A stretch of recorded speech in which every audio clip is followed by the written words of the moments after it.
Jadi pada video kali ini kita akan membahas tanaman, salah satunya adalah tanaman parijoto. Tanaman parijoto ini tumbuh di Indonesia. Buah yang hampir mirip atau menyerupai anggur ini bisa dikonsumsi ternyata. Menurut sejarah, buah parijoto itu tumbuh di daerah Kabupaten Kudus, Jawa Tengah. Bahkan ia tumbuh liar di daerah dataran tinggi. Buah parijoto ini biasanya tumbuh subur pada ketinggian 800 sampai 2300 mdpl dan di wilayah hutan hujan tropis. Selain itu pula, buah parijoto ini adalah salah satu buah yang kaya akan antioksidan. Zat antioksidan yang terkandung di dalamnya adalah flavonoid, tanin, dan saponin. Adanya zat antioksidan ini mampu membantu menangkal serangan radikal bebas yang berbahaya bagi kesehatan tubuh, seperti mudah terserang berbagai macam penyakit. Selain itu pula, cara mengonsumsinya juga dibilang sangat pada umumnya ketika mengonsumsi buah parijoto ini, makanlah buah tersebut dalam porsi yang normal dan tidak berlebihan. Lalu jangan hanya makan buah parijoto saja, Anda juga bisa mengombinasikan dengan buah atau sayuran lain supaya kebutuhan nutrisi yang lainnya itu tercukupi.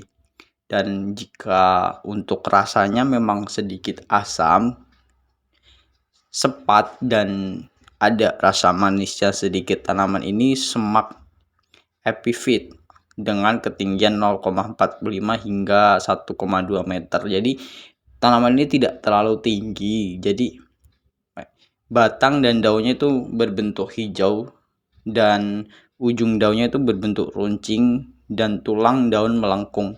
Bentuk daun parijoto ini sering dipakai sebagai motif batik. Jadi buah parijoto ini buahnya mirip anggur, sedangkan daunnya itu sering dibuat sebagai bentuk dari motif batik.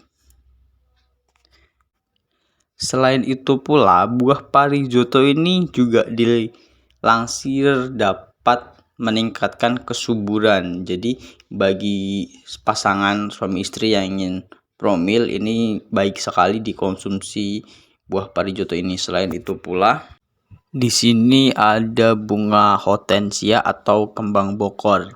Lebih banyak dibudidayakan sebagai bunga potong dan tanaman hias. Bunga ini biasanya ditanam di pekarangan rumah atau di taman-taman. Bunga hortensia ini sangat populer di era tahun 80-an sebagai bunga taman.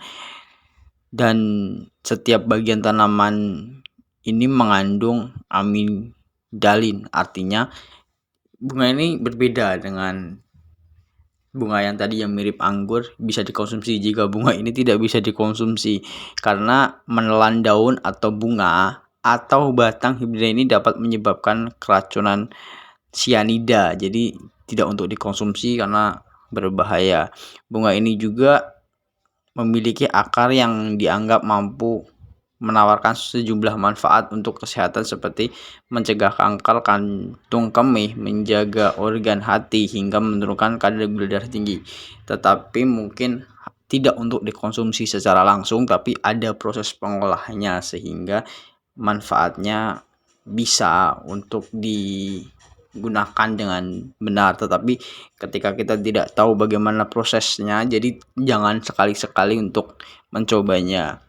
Bunga ini juga mengandung bau yang harum. Selain itu, akan terasa apabila bunga ini kita pindahkan ke dalam rumah atau ruangan. Bunga ini jadi ketika dimasukkan ke dalam rumah kita atau berada di dalam sebuah ruangan, bunga ini mengeluarkan harum yang sangat harum sehingga sangat membuat ruangan kita jauh lebih enak, lebih nyaman, dan jauh lebih terlihat nikmat dan wangi.